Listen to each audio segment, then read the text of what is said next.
You look like a bug. Can you see my mustache? Yeah.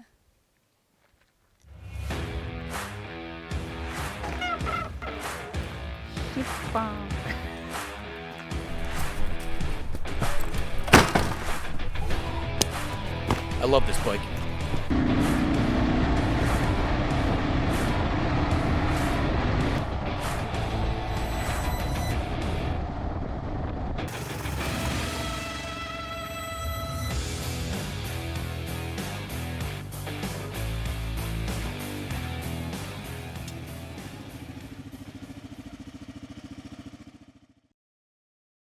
All jokes aside though, this thing really is a piece of shit. I love it though. I can take it everywhere. I can go off-roading. I can go 70 on the highway. I can carry a passenger. I can go 300 miles with the 6.1 gallon fuel tank, and I can still take this thing on single track or national forest roads and just rip around and have fun. So it's not perfect. It's my first adventure bike, and I love it.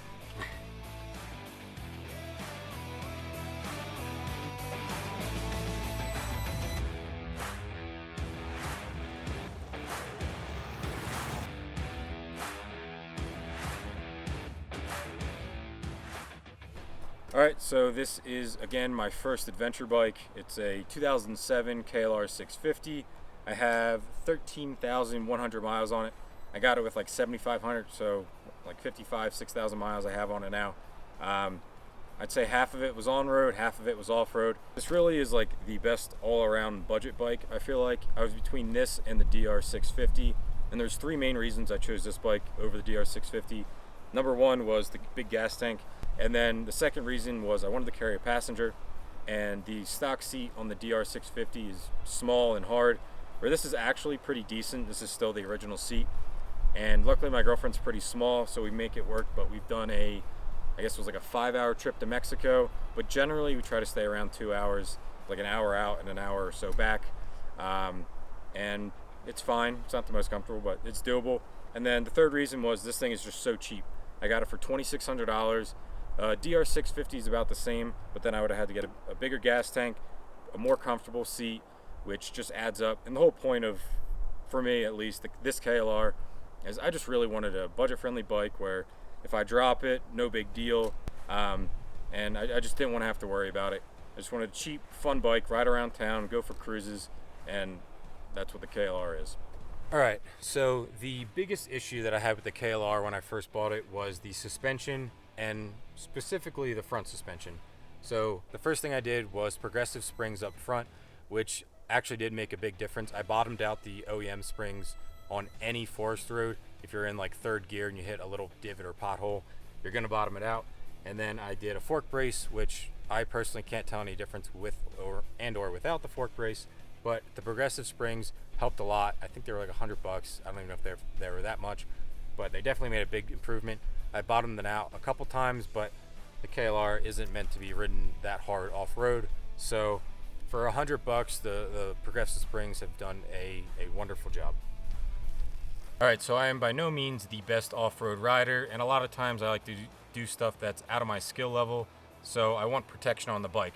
For example, I completely destroyed the radiator on the other side of the bike a couple months ago, which made me get these crash bars, and I've dropped the bike probably at least 10 times on the crash bars, and the radiator is completely fine.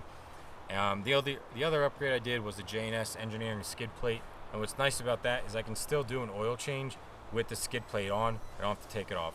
But between the skid plate, the crash bars, and then the handguards up top, I'd say 95% of the bike is protected in most falls, unless I'm in a really rocky situation.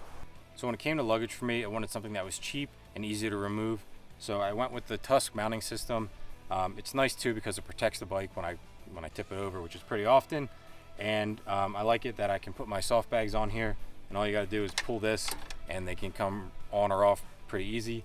And it's enough for a weekend trip. I haven't done a BDR yet. I would love to do a BDR, but should be enough to hold all my gear along with this bag on the top. So the last upgrade that I did on the bike was the Tusk handguards. The OEM ones are flimsy plastic that broke like the first time I dropped it. So I got them. They protect the brake lever on that side and then the clutch on this side. And I've dropped the bike plenty of times over the past year, and the clutch lever and the brake lever have never broken, so I'd say they did a good job. And that's really it for upgrades. Like I said, Tusk handguards, got the SW Motec crash bars, J&S Engineering skid plate, progressive front springs. I have got the fork brace up front, and then the Tusk luggage system on the back. So again, this is a 2007 KLR 650. It's got a little over 13,000 miles. It is a master of nothing, but it can do everything decently. I can go cruise on the highway, I can go off-roading, I can go into town, carry a passenger, I can carry decent amount of luggage, and I have a massive fuel tank. So for $2,600 plus all the little upgrades that I did, I'm still under $3,500, and I have a motorcycle that can do everything for me. I can carry it on the back of our RV. Again, we live on the road full time. We've been all over the western United States, and we're heading to Florida. Right now we're in Idaho. I would love to do a BDR on this thing one day. Plenty of people have, so it's capable. And yeah, it's just a great, fun, cheap bike that I can break, I can go ride, and not care if something happens to it. So yeah, I love it.